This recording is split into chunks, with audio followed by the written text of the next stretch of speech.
Good afternoon, and welcome to the College of Continuing and Professional Studies webinar, Facilitating Meaningful Dialogue on Sensitive Topics. Thank you so much for joining us. My name is Lisa Beckham, and I will be your moderator for today's webinar. If you have further questions or future questions about this webinar or other programs that we offer, our contact information will be on the last slide of this presentation. There are some logistical items I'd like to discuss before we begin. I ask that you please submit your questions throughout the webinar so we can address them during the Q&A portion in the last 5 minutes of this presentation. To submit your questions during the webinar, go to the description on the bottom of the YouTube video and click on the link to the question form.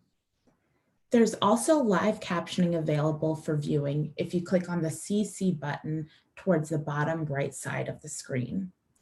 We'll send an email within a week with a link to the recording of this webinar. The link will be sent to the email address you submitted during registration. I'd like to introduce today's topic for the webinar, Facilitating Meaningful Dialogue on Sensitive Topics.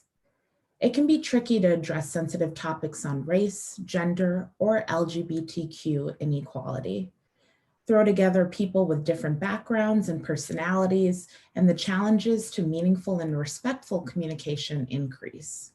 Conversations on sensitive topics can seem daunting because they often elicit strong emotions, strong thoughts that can expose sometimes hidden values, assumptions, and perspectives of coworkers that clash with our own.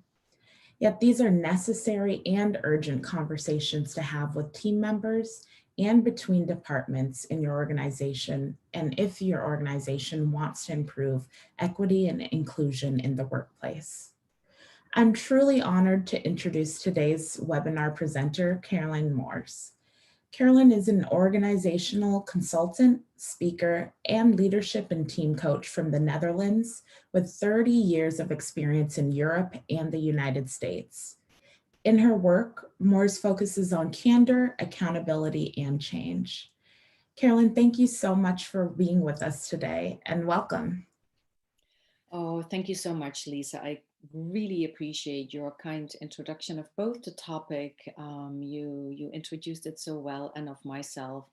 So I am so humbled to be speaking on this very relevant topic of how to create truly meaningful and truly respectful conversations, and especially on topics that you and I may sometimes, or more than sometimes, avoid and that we struggle with. I thank the College of Continuing and Professional Education for trusting me with this topic.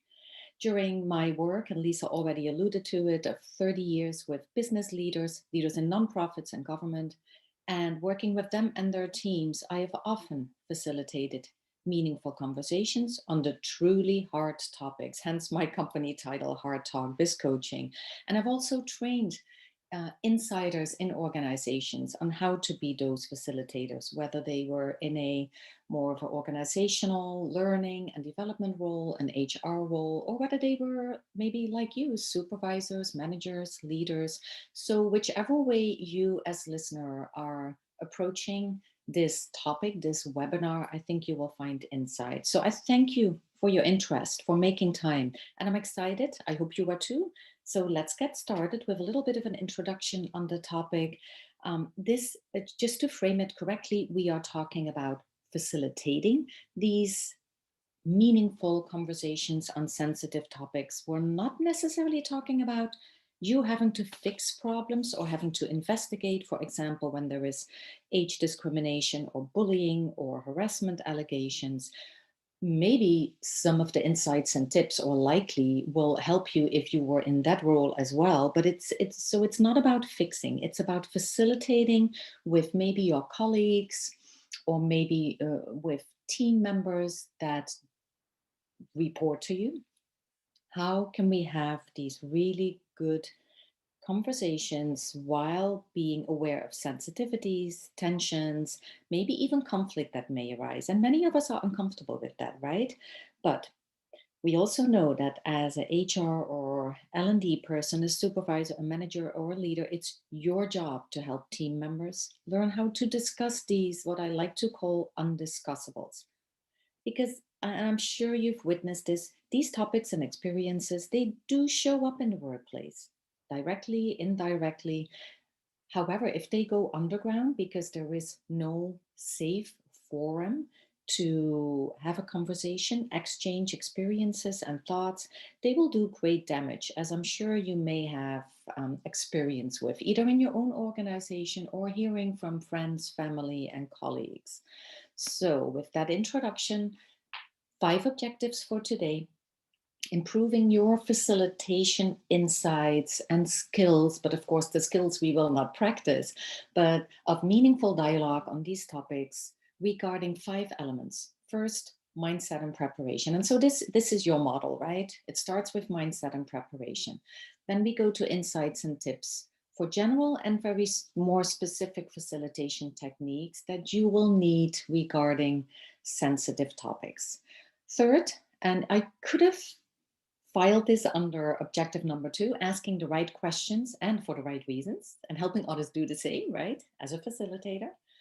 However, I think it's so crucially important that you and I are mindful of the quality of the questions and the reason why we're asking it. Are we really asking a question with a positive intent, or are we asking a question to just prove ourselves right, or to stifle someone, to subdue someone's opinion?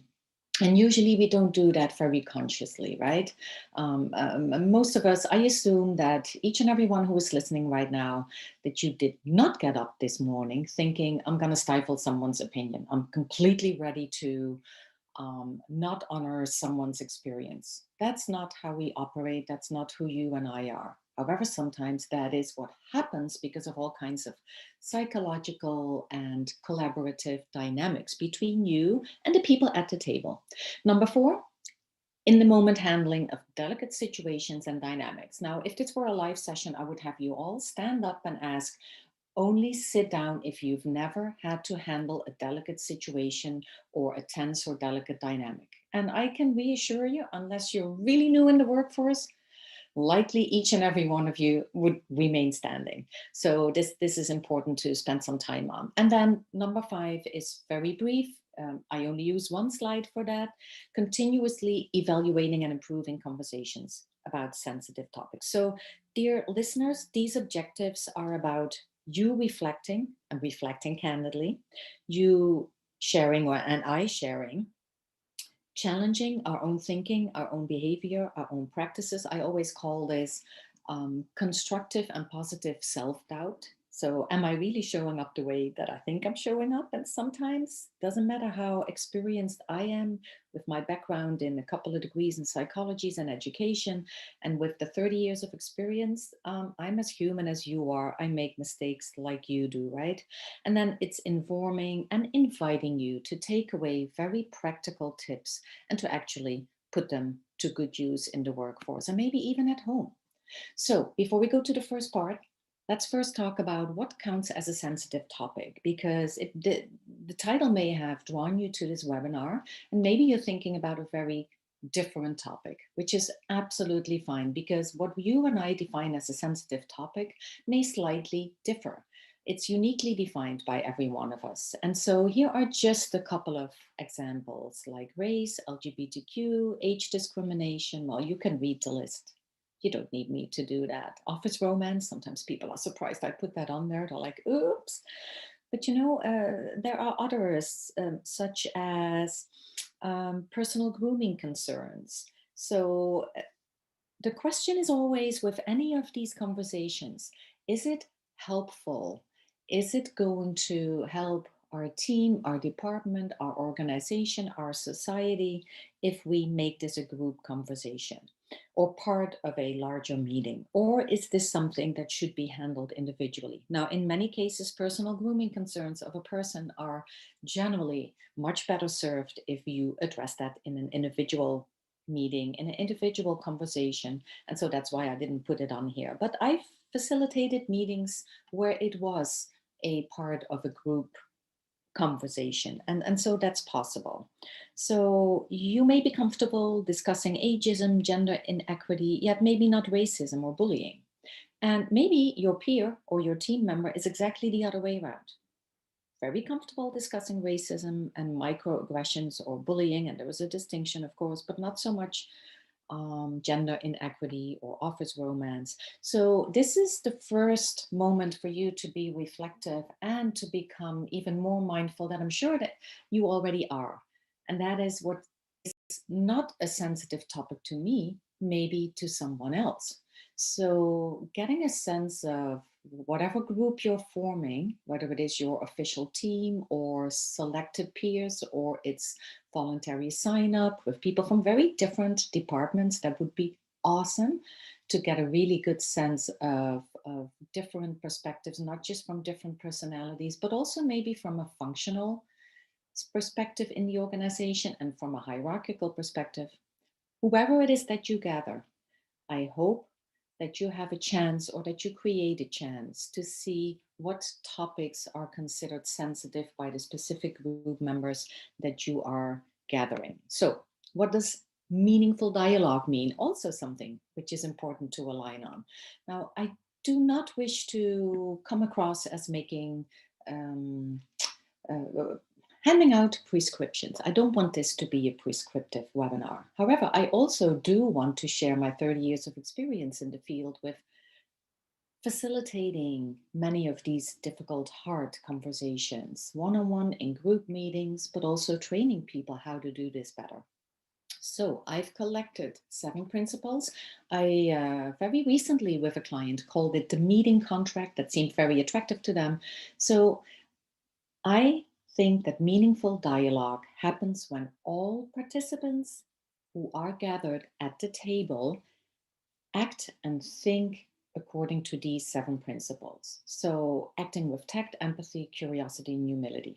Now, I could even spend already 10 or 15 minutes speaking about this first sentence, but it's not about my definition of these 4 very crucial words. It's about agreeing that uh, these are important almost attitudes to bring to the table. And some of you will score really high on maybe tact and humility, but not so much on curiosity, especially if it's around experiences of people or opinions that are really far removed from yours. And then some other people may score really high on empathy and humility, uh, likely then also on tact, but maybe not on some of the others. So this is a really good meeting contract to use as your base. And it's very helpful for you to figure out with your group members what principles do we want to stick to? And they are connected to the rules of engagement that I will share with you. But like I said, these are my best practices. The second one, clarity, because assumption is the enemy of clarity and assumption is the enemy of success. So assuming that everyone knows what the goal of the meeting is, why we're sitting here talking about racial and gender inequity in our organization, might not be such a good idea. I always like to be really clear. I'd like to, before we even gather first, the very first time around the topic, ask everyone to submit their most ideal or most realistic, the 2 different questions, of course, goals for getting together, for gathering and having a dialogue around the specific topic. But also agreeing on the rules of engagement is of course important. And then everyone allowing others to remind them when they seem to not be sticking to these rules of engagement. Of course, it's really important to get views on the table openly and safely. So to that point, you will see at the end of the presentation a couple of books, a couple of articles that I think are really helpful for you. And I'll mention the first book. It's called The Fearless Organization by Amy Edmondson. I'm a great fan. And it's about creating psychological safety in the workplace for learning, innovation, and growth. And I will say a little more about that later. But this is not something that you can just buy a pound of in the grocery store or tell people feel safe, be open, and we're done. This could be a whole webinar, even a whole workshop. And I do want to remind you of other webinars that have been presented by myself as well as other great speakers and experts through the University of Minnesota and this specific college. And one of them that I hosted, if you want to look it up, I think it's available online. You can search CCAPS and then the webinar on trust and credibility. So creating trust and psychological safety is built on an attitude, but also on very specific behavior. So you can look that up and merge that with this topic and webinar. Of course, the next one, allowing people to express experiences in their own way. So not in a way that you maybe as a facilitator are comfortable with. So maybe you wouldn't use certain words, or you wouldn't be as elaborate or as succinct as the person who is speaking right now. But unfortunately, it's not about you, right? But it's also not about someone else in the group who is listening and who may want the person to speed up and or use different words. It's something that can be discussed, what certain phrases, words, and labels do to all the group members or even certain group members, but it shouldn't be a you're doing this wrong or you're doing this right. The next one, focusing on understanding someone's context and experiences better.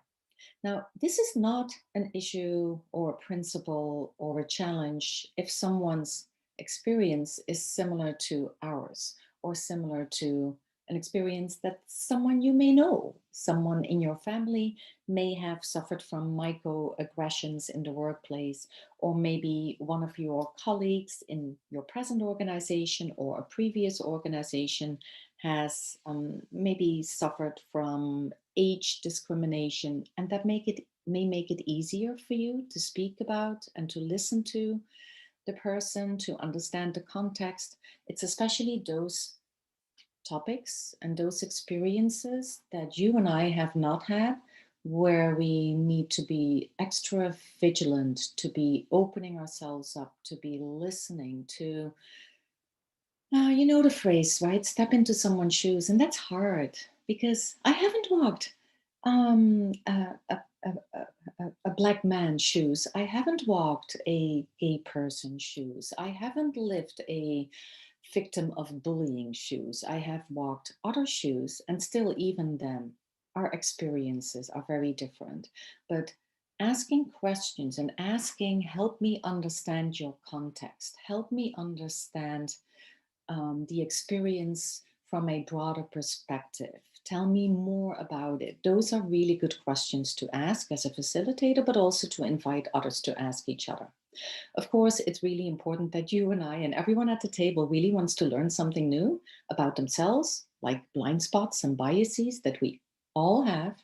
And the only way to lessen their influence is to invite others to provide us with how they experience our words, our behaviors, our actions, our nonverbal behavior, as well as really checking in with our own biases. And that too could be a complete 1 or more hour webinar, but I will discuss some of it and I will give you some good resources. And then, of course, lastly, helping participants feel heard and acknowledged, respected by everyone present. And you know, you can never fully succeed, of course. I'm not making you a Superman or a Superwoman who has to accomplish all this, but at least you want this to be the meeting contract or whatever elements you and the group decide are important, right? Because it's not about me prescribing it to you. So, first part, mindset and preparation. So, what is mindset? Very briefly, it's your set of assumptions, your beliefs, thinking patterns, your focus, the attitude that you bring to work, that you bring to your family and friends, that you bring to your sports club, and that you bring to these conversations. And your assumptions, beliefs, thinking patterns, focus, attitude, they all influence your behavior. What you say, how you say it, when you say it, how you phrase it, how you look, how you respond. So it's important to ask yourself what would be a good facilitation mindset. So 5 elements. And again, these are my suggestions. You can come up yourself or with your group of different ones. These are based on not just my 30 years of experience, but also experience of a lot of my clients, a lot of my colleagues in the field, and of course, a lot of research done by many different universities all over the world, not just in the US or Europe, but also in Asia and in many different contexts. So 5 elements. I would like you to read this for yourself as well, because I'd like it to be in your I form. I'd like you to say either out loud or silently, I respect people's views, experiences, and expressions. And the most important part, whether they are aligned with mine or not. Because again, whatever is foreign, whatever is less known to us, becomes less comfortable and becomes a reason often to feel and act differently. And we'll talk a little bit about that later. Second, I, read with me, focus on every participant displaying positive intent, interest, grace, and dignity. And again, this is something that you want to propose. And you may even start with a quick round of, what does positive intent mean to everyone? What does grace and dignity mean to everyone? Because we all have our own experiences with it, our own definitions of it. And it's about aligning on what does that really look like once we get started with talking about this sensitive topic. Now, as a facilitator, you are co-responsible for the process of how things are being discussed and of emotion management and of the success and for helping create psychological safety, that same term again. But I want to stress co-responsible because you cannot do this by yourself, right? And that is why that meeting contract that we already discussed, as well as the rules of engagement that we will discuss shortly, is so crucially important to align on. And of course, people will look at the facilitator when things are getting a little tense or low in energy, or people seem to be withdrawing and less open than 10 minutes ago because of something that was said or something that happened. Yes, they will look at you as facilitator. However, it's a team effort to be discussing things in a meaningful way that we generally feel a little uncomfortable with and that are considered sensitive. So, number 4, this is on you, but hopefully also others will feel increasingly comfortable stepping in constructively when rules of engagement are not followed. So, calling it out is a phrase that is often used. What I prefer really is reminding people of the rules of engagement. And sometimes you don't even have to call out a specific person. You can just take a brief break and break as in say, let's pause here for a second, and I would like everyone to look at the rules of engagement. What I usually do, either when I train people in facilitating these conversations or when I'm the facilitator of those conversations, I will have the rules of engagement that my leader and my team have agreed on, with or without my help. I will have them enlarged on a poster and they will be hanging in the room for everyone to look at whenever they feel it's helpful to remind them, but also to remind possible meeting participants. And then the last one, I'm okay with being vulnerable out of my comfort zone and learning things about myself, about my facilitation skills, maybe my weaknesses, my idiosyncrasies. And of course, you would like everyone to come in with the willingness to become increasingly vulnerable. It may not be the case immediately because that psychological safety needs to be built, of course. So this might be a good time to define that term psychological safety. I would define it as knowing that when I or you speak up, speak out, whether it's truth to power, whether it is presenting a very different opinion, whether speaking to something, to a topic that has been stifled in this organization or on this team. So, whatever I bring to the table, knowing that it's going to be respected, that there will be meaningful questions, that people will really want to listen to you, and that people will really want to listen in order to understand and not listen in order to be understood themselves, which is a phrase from Stephen Covey, the author of The 7 Habits of Highly Effective People. So, psychological safety is really knowing that I can show up and speak out, even if it is usually not done with this group or in other contexts or in this organization. And I'm not just invited to the table, but I'm welcome to the table with whatever view and experience I bring. So that's quite a high standard, right? Something to remember, your facilitation mindset might make you believe you have to fix things or control the content or completely control the process. Let me reassure you, It would be nice if you can control the process, but again, it's a collaboration, right? It's teamwork. So you do not need to fix things. You do want to address them. So with my background in psychology, but you all being human beings, I would like to address something that often remains unaddressed, and that is our human tendencies. And again, we could do a psychology one-on-one in the workplace, and this would take up a lot of time. But many of our human tendencies that are elicited and are activated whenever there is a certain type of interaction, whether it is an unexpected dynamic or an undesirable dynamic or painful or personally hurtful dynamic, our human tendencies that are just there can turn into hurdles in these kind of conversations. So I will give you 3 examples, real life examples in my work as a coach and consultant. For example, the denial. I was working with a plant in the food industry, and one of the production supervisors was experienced by a couple of team members, so not one, as a bully. Yet the leader, the manager of that group, also had already made it known to me we're short staffed and he is a star performer. And so there was some hesitancy for what you and I could call understandable reasons, but it should never really be a reason, right? Not to address the issue. So we did, and it was quite the journey, I can tell you. And eventually we got to really good conversations. I think what helped was also making clear, and this was in the early 2000s.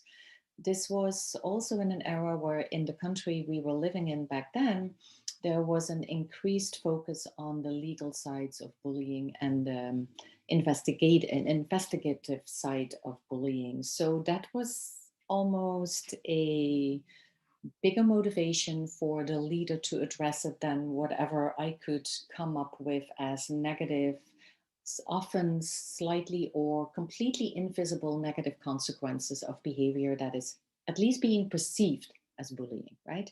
So that is one example. Another one was discomfort. So the power structure in the government agency that I was working with did not really allow for the psychological safety for a manager to address what she perceived to be unfair promotion practices by a peer of hers. So this was another manager.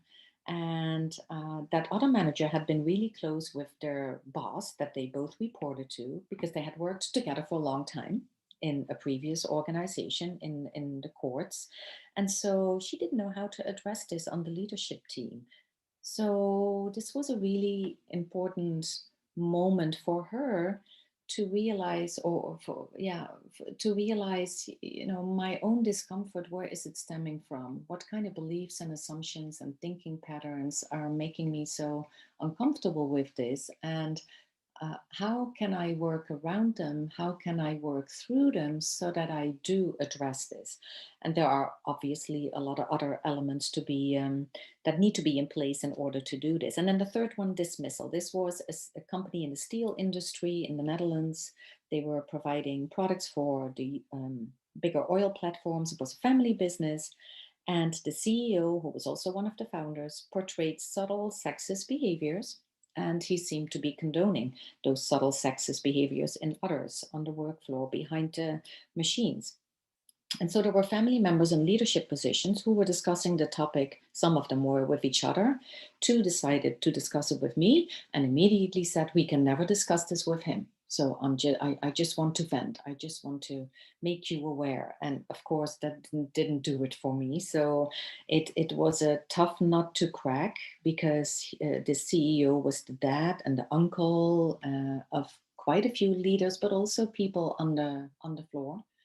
And these are, topics that I'm sure you can imagine often are being experienced as either accusatory or irrelevant. And unfortunately, in this case, it was considered more irrelevant by the CEO, but we did find a way to break open those conversations.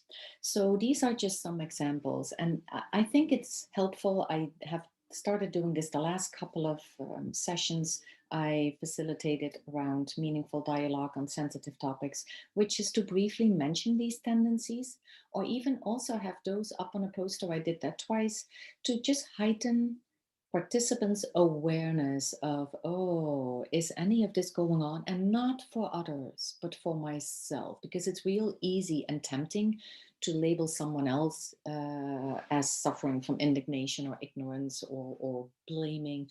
But this, I usually ask people, only diagnose yourself and remain more skeptical and hesitant in diagnosing others. At some point, it may be important to let someone know, the way you phrase this and the way you're talking, the words you use are, you know, just just seem to be very judgmental towards me or towards that other person. So sometimes it's good to be discussing this with each other. But the main thing is for you to reflect whether any of these might be at work. And if you're anywhere human, which I assume you are, but who knows, maybe there's a robot here and there calling in, you will recognize these tendencies. So, preparation best practices. 3 elements. The first one is clarity. I already said, you know, assumption and lack of clarity are disastrous because they lead to misalignment, miscommunication, and they hamper success. So, 3 elements that you want to be clear about that we already discussed. Second one, check in with yourself about and prepare for 4 things. Your own discomfort. So, this is kind of a broad phrase, but your own discomfort with certain personalities, maybe. If you know the members of the group that you will help facilitate a conversation with, then you may already know, oh, those 4 or 5 people really like them, really trust them. Oh, her and him, not so much, and for very different reasons. But it could also be discomfort about a certain topic. You might say, well, if I'm discomfortable about a certain topic, I just won't volunteer to facilitate it. But that's not necessarily possible always because you may be the manager, right? You may be the supervisor. Maybe you really realize that it's a necessary conversation. Maybe no one else wants to facilitate, or maybe the group or certain group members, team members have even asked you to talk about how racial injustice or gender inequity or LGBTQ discrimination is happening on the team or in the organization. So you may not have that choice.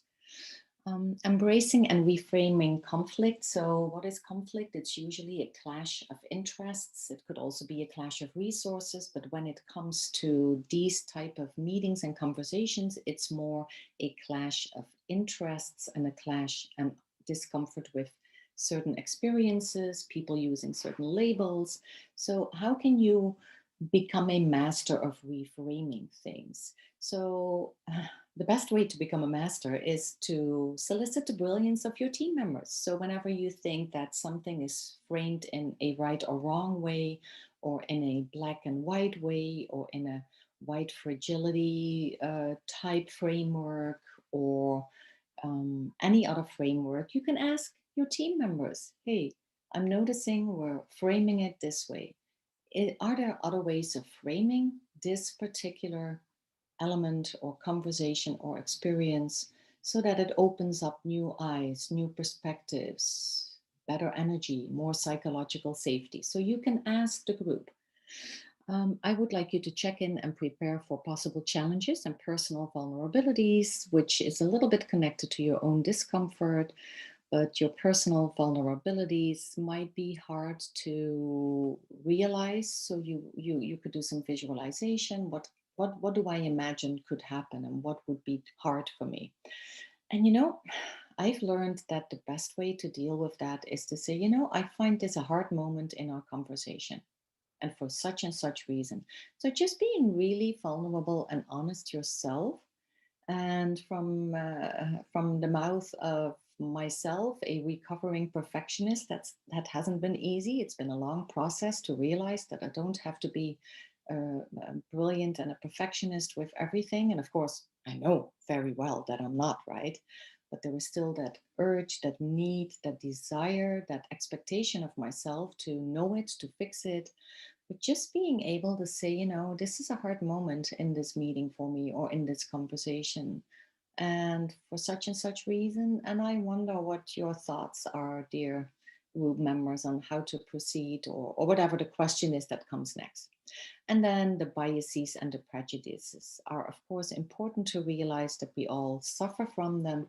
And the best thing to do is to invite each other if they notice that maybe some bias is at play in a dialogue between two people or in the story of a person. Ask permission to openly share what you're thinking. It doesn't have to be the truth, but if you openly invite each other to share, you know, it seems like such and such bias is at work right now with you. I'm not quite sure, but it seems. Could that be possible? That would be a really good way of addressing it. And then planning for ongoing conversations about sensitive topics, not necessarily always about the same topic, but, you know, doing this as a one off kind of exercise or way to create more dialogue and to be more open with each other and be more inclusive and be more understanding. That usually doesn't work because things are quickly forgotten and we're not immediately great at having these conversations, of course. So they often get written off as nice to do without any lasting sustainable results. So this is an ongoing, I would almost say, exercise. So, rules of engagement. Again, I do not wish to be prescriptive. So, I will have you look at these 7 rules of engagement that I suggest, but please make sure that you create those that make sense for your group, your organizational culture, for the specific topics, for the specific objectives that you have. And you can use these as a starter. So, please read through these.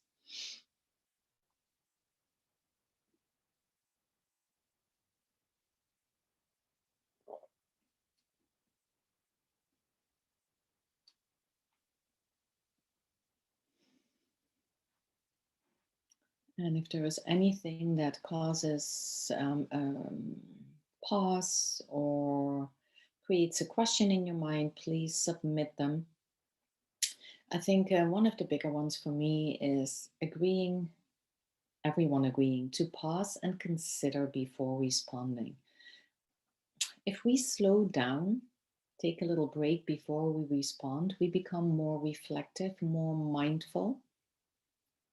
And usually the words and the kind of question that we ask or the kind of response that we give changes slightly or even more than slightly. But I like all of these 7 rules of engagement. One of my clients renamed it and said, I don't like rules. My team doesn't like rules. We're going to call it engagement agreement. I said, whatever works for you. I think it's an awesome suggestion. So, a little bit about the mind, and this could be a long session, understanding the mind, understanding the brain. And let me back up before you start reading this. And let me start by saying that human rationality is severely limited. And I hope you don't mind me accusing you of that. But maybe about a quarter century ago, most psychologists believed that human behavior, and I liked to believe that too back then, was primarily guided by conscious thoughts and feelings. So the conscious mind was in control. And I would still like to think that. But today, the majority of experts, from neuroscientists to psychologists to sociologists and a lot of other people, behavioral economists, we agree that much of human judgment and behavior is produced with little, sometimes even very little conscious thought. So let me ask you, do you think that what your eyes see is objective? Now, many people will, if you get very little time to think of this, and if I wouldn't have primed your mind that human rationality is severely limited, you would have said, oh, yeah, yeah, of course. What my eyes see, yeah, that is objective. Well, think again. Because your eyes receive information, the brain registers it, but it doesn't register all of it. It registers more so things that are comfortable, that are known, that are agreeable with our experiences. So some things will not be registered or registered differently. And then the mind interprets those visuals, all the information.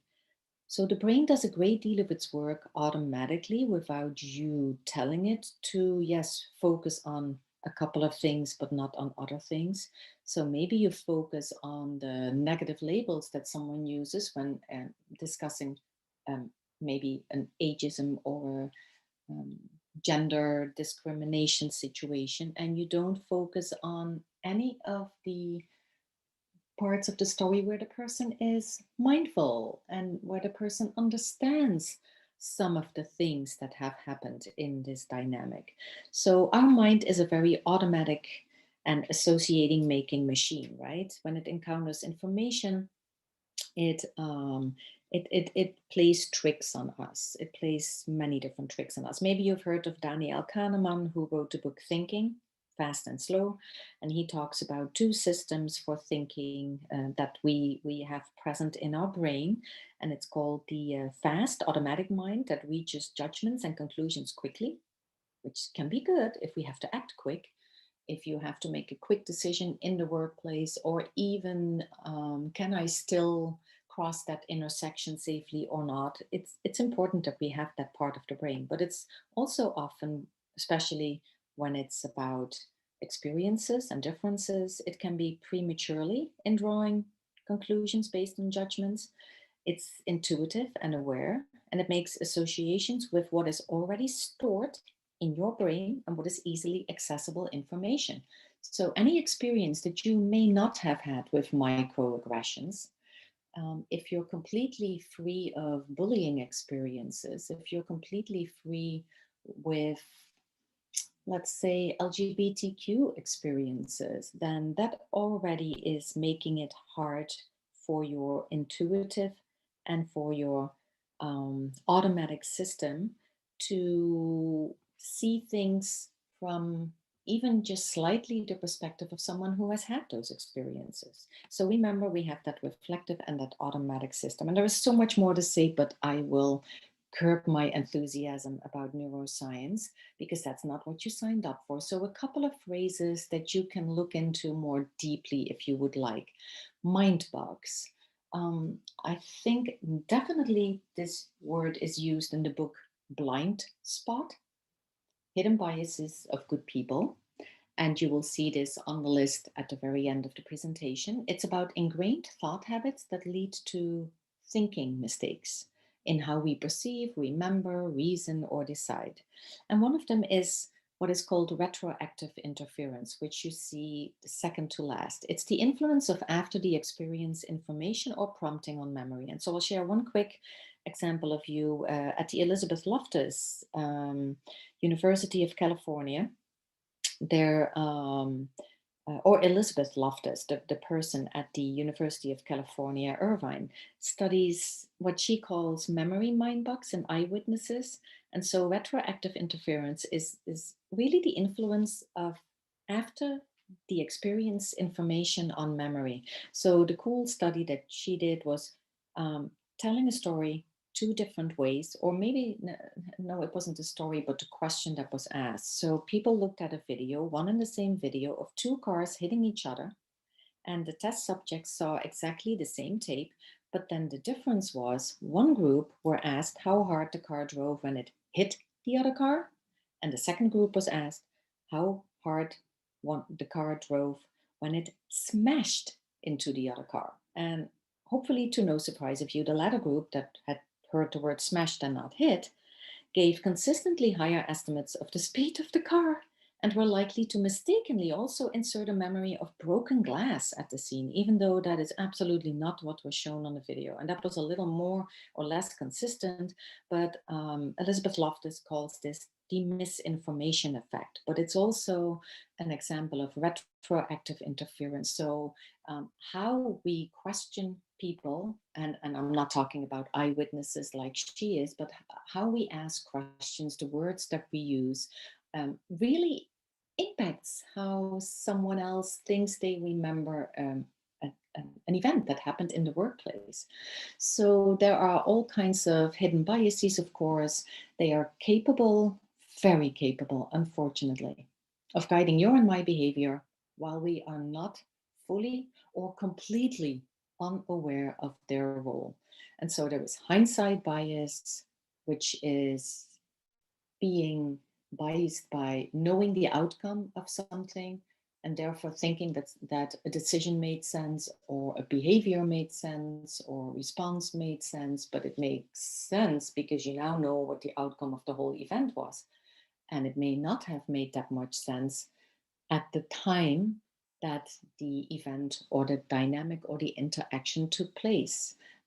Is a self-serving bias. We are always so much more invested in our own story, in our own interpretations than in someone else's, and also in our own experiences, in our own psychological safety above someone else's. So there are many numbers of biases. There is an article about 50 biases in people, which might be of interest to you. But just remember that there are so many ways that our mind isn't as conscious, isn't as reflective, isn't as objective as you and I would like to think. And what I really would like you to take away from this, dear people, is that it's yours and everyone's job in the group to prevent obliviousness to their influence. So to increase awareness, to see and minimize the effects, and to invite others to make it known to us when they see something at work. So some general and specific facilitation techniques. So 10 facilitation techniques that you may have come across, that you may be very familiar with, maybe even very good at. The first one is starting with a quick check-in. And I always like that, but especially when we're going to talk about a sensitive topic, and especially also catering to those people who not so easily may share their opinion, whether it is a sensitive topic or not. So without wanting to label people, when I spoke to the difference of introverts and extroverts and how to understand each other better, how to collaborate better, how to communicate better with each other.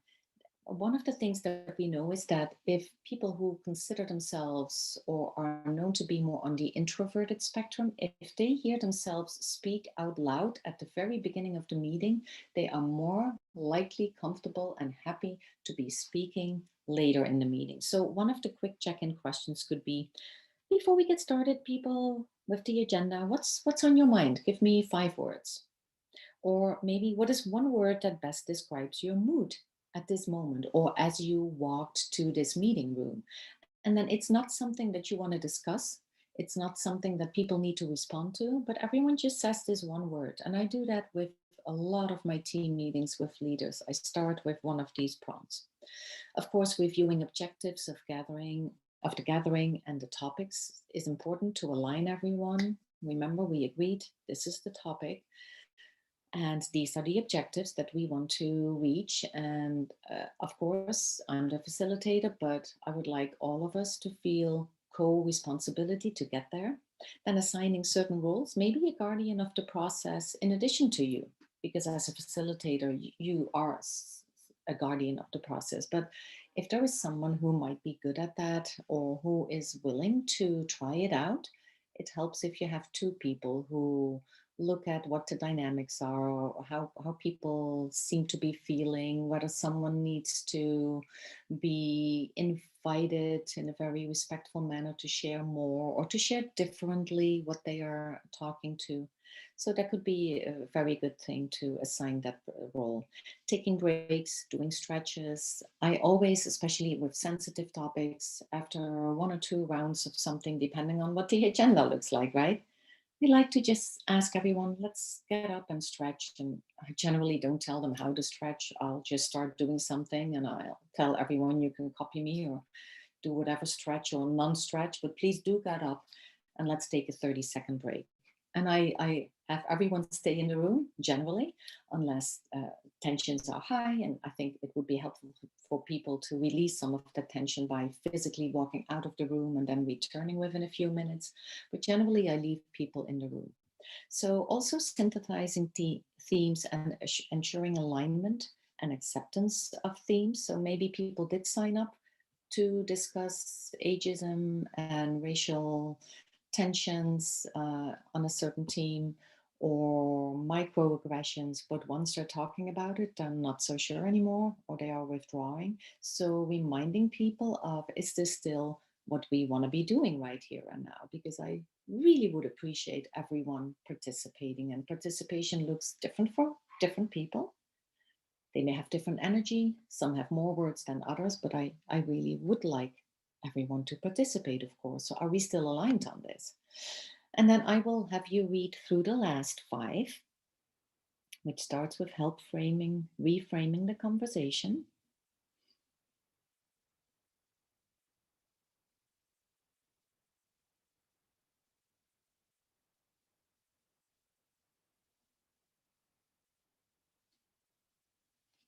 And so the second to last, reducing the speed of talking helps slowing down the strength of the emotion or softening the strength of the emotion. Not always, it's not a magical wand, of course, but slowing down your speaking as a facilitator, it slows down your breathing, which often is contagious and may slow down the breathing of the people that are closest to you.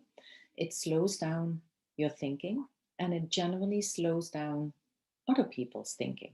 So, as you have noticed, I demonstrated that by slowing down my speaking, which I will not do for the remainder of the presentation because I have too much to share. But it's a really good way to slow down, building emotions, building tensions, excitement, etc. So 10 facilitation skills. There are many more, of course. I think these are very helpful. And then guarding the process. I already talked about framing is crucial. And one of the things you definitely want to prevent is the wrong or right framing, or the right to discuss, to bring an experience to the table, or you don't have the right because you're not part of my group, because you're not in my defined group, you don't have my experience. That kind of framing can be damaging to opening people up to share either their thoughts, even if they don't have an experience, and their desires or their discomfort with something. The psychological safety is returning here again. I continuously try and assess whether it's staying stable, whether it seems to be increasing, whether it seems to be going down. And when it seems to be going down, I may verbalize that that is something that that I think I noticed, that people are sharing a little less and less openly than they seemed 30 minutes ago. Am I right? Am I imagining it? It's not about right. Do you share this observation or am I imagining it? And if so, if you share the observation, what might be happening here? And how can we get back to 30 minutes ago or 10 minutes ago? So again, this shows that you make it a collaborative effort and it's not just you as the facilitator. Meaningful questions and topics are important. You want to solicit them from your members, catching and calling out or reminding people of whether it's microaggressions or just behaviors that others have difficulty with. And you want to do that non-offensively. So I usually will say, I could be wrong, but to me that sounded a little harsh or a little quick to judge. If it's just me, since it isn't about me, then let's please continue in this way. But I just wanted to share my observation and see whether others have a similar thought or experience with what you just said. Of course, making sure that people can finish their thoughts and sentences, reminding people when they may not be sticking to the rules of engagement, but also reminding yourself and watching out for people who may be working to fit in and seeming not to want to come across as difficult. It may have to do with their personality type. It may have to do with that they don't perceive enough psychological safety. So you want to be on the watch out for people who seem to be retreating. So, like I said, asking the right questions is one of the elements of great facilitation skills. And I do want to clarify that questions and emotions are very much connected. So, emotions are generally high when stakes are high, when people feel put in a certain group or accused of certain behavior. And we also know that emotions are contagious. So it may not be the same reason why someone is getting angry because they were just told they accused someone and they don't feel accused. But the emotion is generally contagious. When someone gets irritated, it more likely elicit irritation from other team members than compassion or empathy. So we want to be mindful of that. And questions, doesn't matter how well phrased they are, and of course that really does matter, but they can still come across as either oblivious, leading, biased, accusatory. So if you ask someone a question, or someone else in the group asks a question of someone, and you consider it a really meaningful, mindful, respectful question, but the recipient of the question thinks it's leading or biased or accusatory, don't say it isn't, or don't say, well, I thought it was a really good question. You can, but I would choose the option of saying, that puzzles me. I thought it was a very mindful question, but again, it's not about me. Can you please let us know what makes this an accusatory question for you? So that gets more to a deeper dynamic. It gets to a deeper reflective process, both for me and the question asker. Was it really that mindful, or should I revisit that label? But also for the person who believed it was accusatory. And so I really love Voltaire with his statement, judge a man by his questions and not his answers. And of course, sometimes we need answers, we need solutions, we need agreements on how to move forward, how to behave differently, how to include certain people, not more, but differently, and really welcome them at the table, not just invite them. But many times it's not about answers. In these kind of conversations, it's about the kind of questions that you and I ask. So what I'll ask you to do, I have examples of topical questions and examples of self-reflective questions. I will ask you to read these 8 examples. And of course, it's not about the questions that I bring to the table or the topics. It's about whatever is relevant for your department team, organizational culture. So solicit this, because buy-in and engagement benefit from your team members being able to control the topic or the topical questions. So make this a collaborative effort, but look at these examples, please. And I'll give you a couple of examples that have been very favored by some of my recent clients.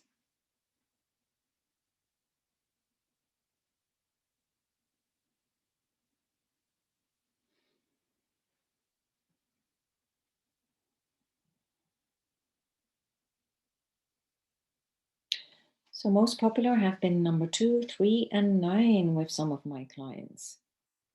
So please, see whether any of these may be helpful for you.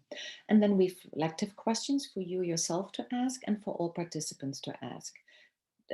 Do I recognize my own thinking and maybe possible errors? Do I challenge my thinking? What may I not be hearing? What may I be over or under emphasizing? Are we even talking about the same thing? So these are all self-reflective questions. I sometimes have these up in a room too, or have them copied and in front of people. So you'll see a couple here, right? And again, these are example questions, but they really help when it comes to specific facilitation techniques for sensitive topics. One that is very favorite for me to ask myself, but also my team members that I'm working with, who do I tend to view as more credible as opposed to another team member that is sitting right here and now? And that's a question where I often get looks like, well, really? Do I really need to answer that question? But sometimes they don't need to answer it in person or out loud, right? So handling delicate situations and dynamics, many things may happen. People using labels, you can call them a label, you can call them a concept. I think they're both, but sometimes that really inflames a conversation. I hope that these concepts that we can discuss openly, but in a first conversation, it might be tough. So people could shut down for fear of coming across as a complainer.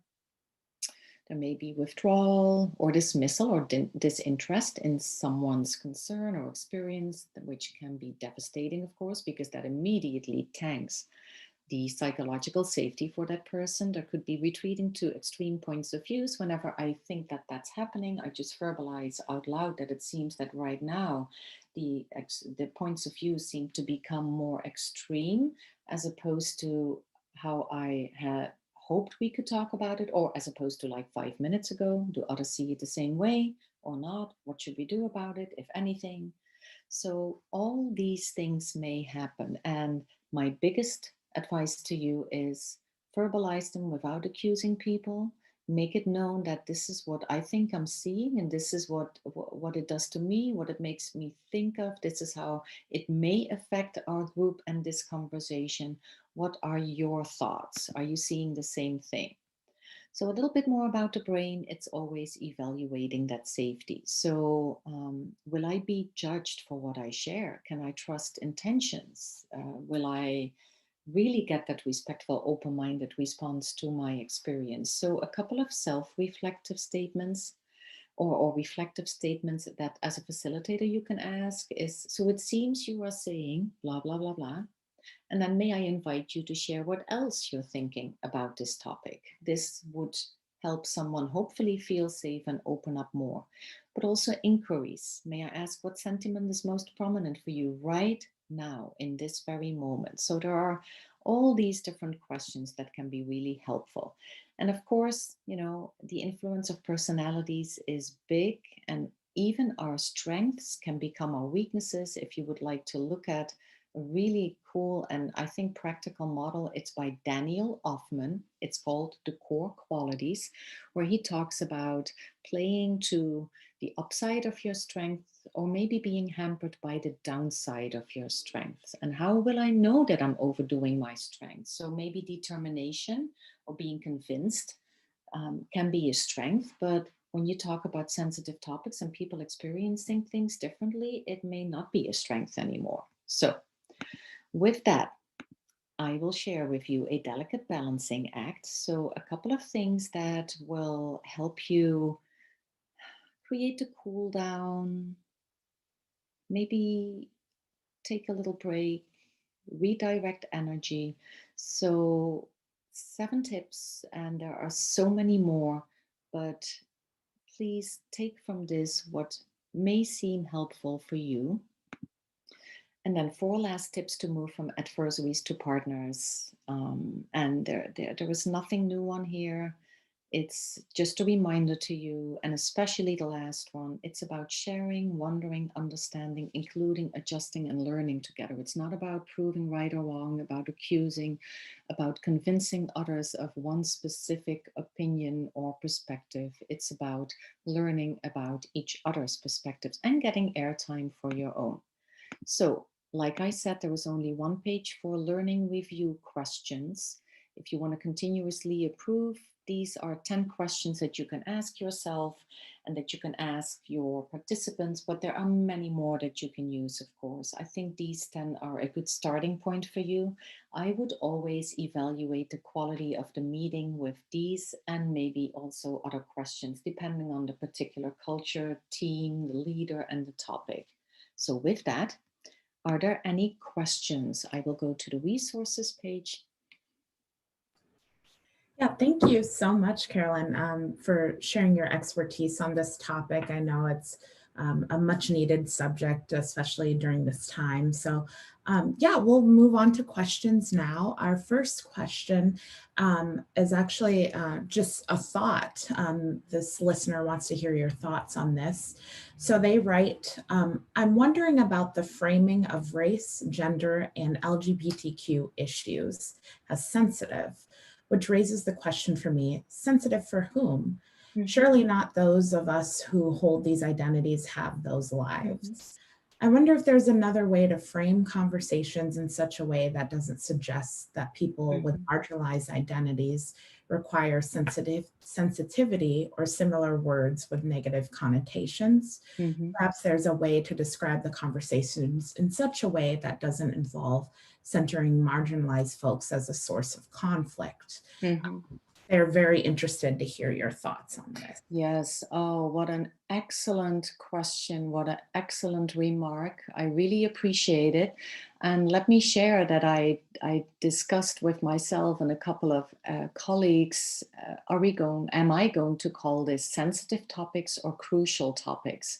Now, with every word that I or anyone else may use in their title and the way they frame it, there could be many different responses, just like this one. So I think it's a very valid comment, because the last thing that you and I want to do is, by the title or the words that we use around whatever we frame the topic with, is to already put whatever group at a disadvantaged position.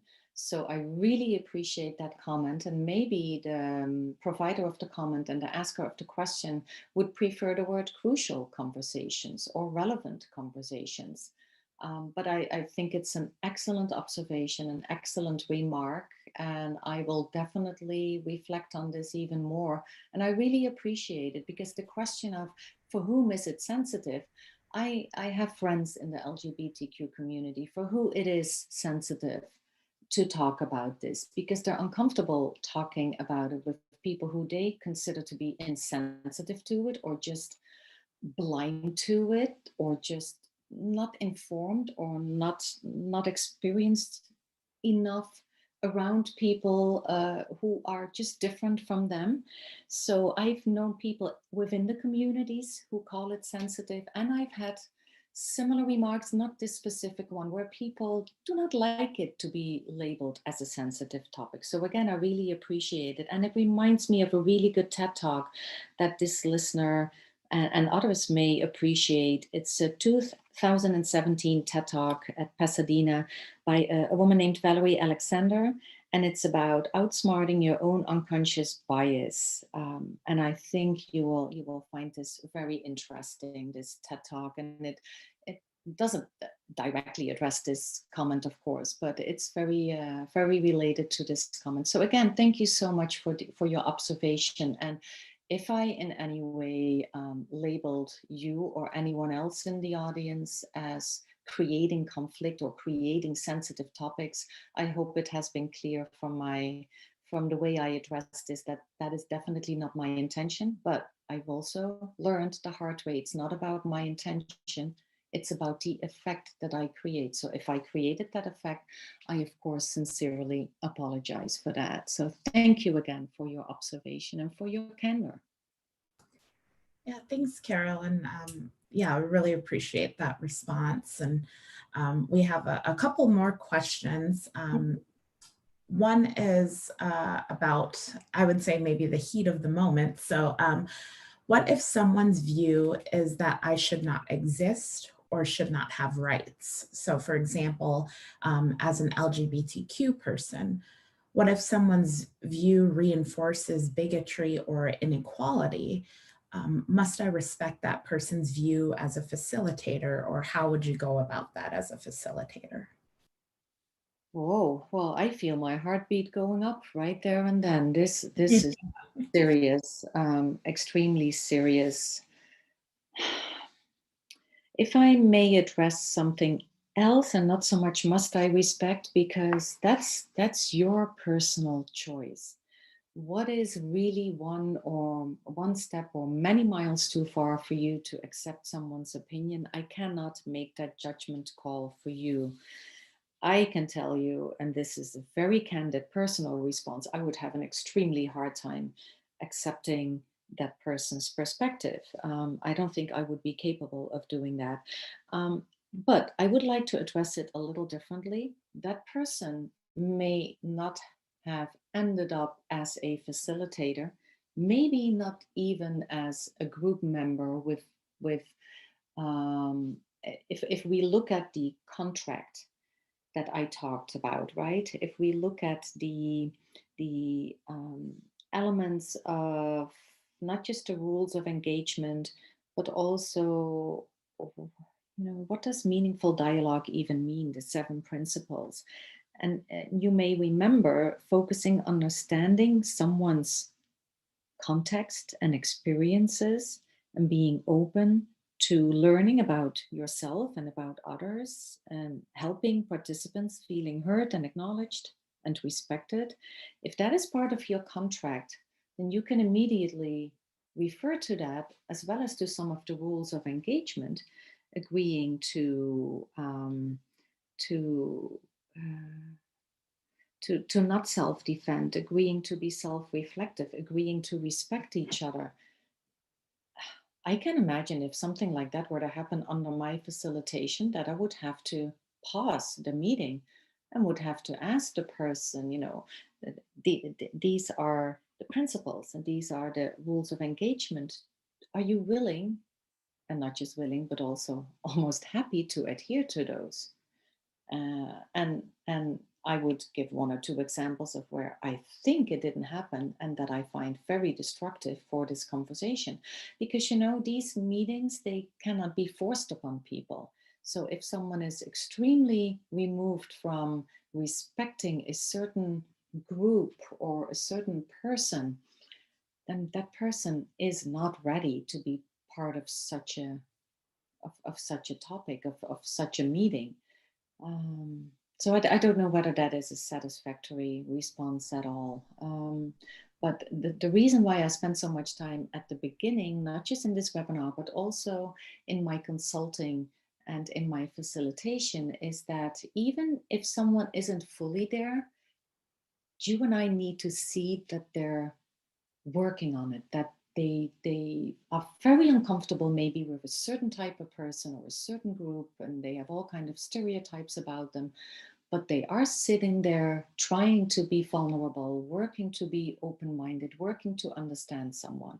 And if that motivation isn't there, well, then to me it's a person who has no positive role in that conversation and in that meeting, if that makes sense.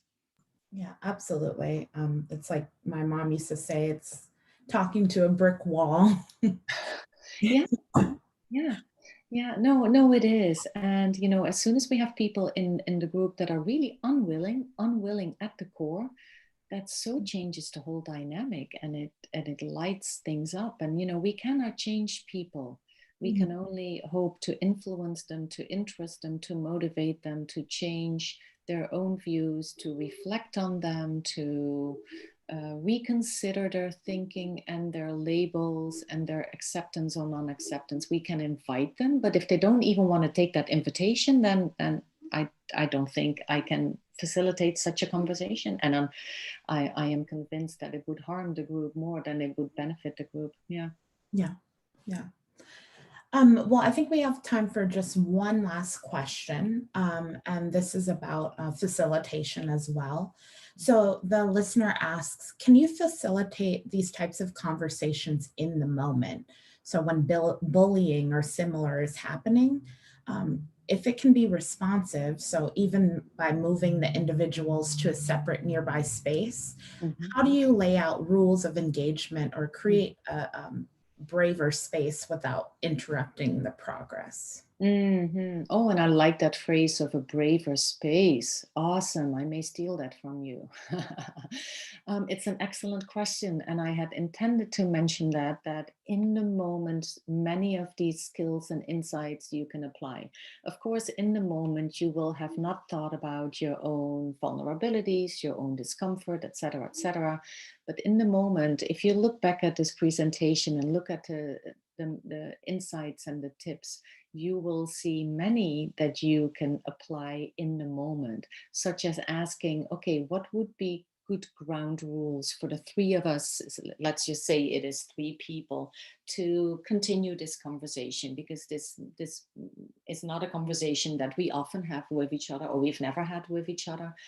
Can we just pause before we dive into the content more, and all three of us just take again, pretending it's only three people, let's just come up with three principles of how we're going to discuss this, or rules of engagement. So right there in the moment you set that stage. And again, I think setting the stage, being clear about the objective, so that is really the start, right? The first question should be, what is the objective for us discussing this? Because one of the two people may see as objective proving that I'm right, and have the other person admit that I'm right and he or she is wrong. That might not be a good goal, of course. So starting with what is the objective of continuing this conversation, and then the principles and the rules of engagement. I think that definitely can be applied in the moment, and it may not be as solid and thought out as when you have time to prepare for this conversation and ask all the participants maybe a week ahead of time their thoughts. But it can still do wonders, because it creates more alignment. It creates a way to refer to some of the rules, and it creates that moment of reflection. What is it indeed that I want to accomplish with this conversation? So excellent question. And there are other tips, such as some of the questions. You know, the more you do this, the more you become experienced, and the more easily you retrieve those types of questions from memory. But if I were you and anyone who is still listening, I would look at the different pages with questions and just take those that you think you can use, either prepared or in the moment, and then just add to them those really meaningful questions. And one thing that I think is crucially important in the moment is that you increase your awareness of the here and now. So noticing what's going on, noticing what you're thinking, noticing what excites you, what worries you, and just verbalizing that without accusing people. And then asking whoever is there, whether it's one or two or three or more people, is this something that others are experiencing or seeing or thinking as well? So this is really the in the moment awareness of things are happening, and I have my own experience to it. Maybe others don't at all, or a very different one. So I think that's a crucial skill for prepared facilitated meetings as well as for in the moment meetings. And my triple A of professional effectiveness, whether it comes to this topic or any other leadership or change management or communication topic, is the triple A is awareness, accountability, and action. So being aware of what's happening within yourself, but also in the room, and holding yourself accountable for whatever you can own and whatever you can either address or put out on the table, as well as whatever you can change. And then the third one is the action. You know, what action do we decide to take here? Or how are we going to proceed here? Or this is the action that I commit to. This is the change that I'm going to make. So that's my response. Yeah, but excellent questions. Yeah, really, really great questions. And I just wanted to take this time to thank you so much, Carolyn, for taking the time out of your day and giving us this incredibly useful information. It's always a pleasure having you here. And yeah, thank you so much. Yes, you're very welcome again. I was honored and thrilled and excited. And I learned a lot from the questions as well. So thank you for trusting me with this topic, Lisa and team. And everyone, have a really safe and meaningful rest of your week. Yeah, thank you. And if we can go to the last slide, as I mentioned earlier, we'll be sending out a link to the webinar recording within about a week, as well as the slides. If you enjoyed this webinar and you'd like to continue engaging in similar topics, please register for our upcoming webinars. They're a part of our current webinar series, Strategies to Promote Workplace Wellbeing. My contact information is also available on this slide if you'd like to learn more information or if you have further questions. Thank you again so much, everyone, for joining us today and listening. Have a wonderful afternoon. Take care and stay safe.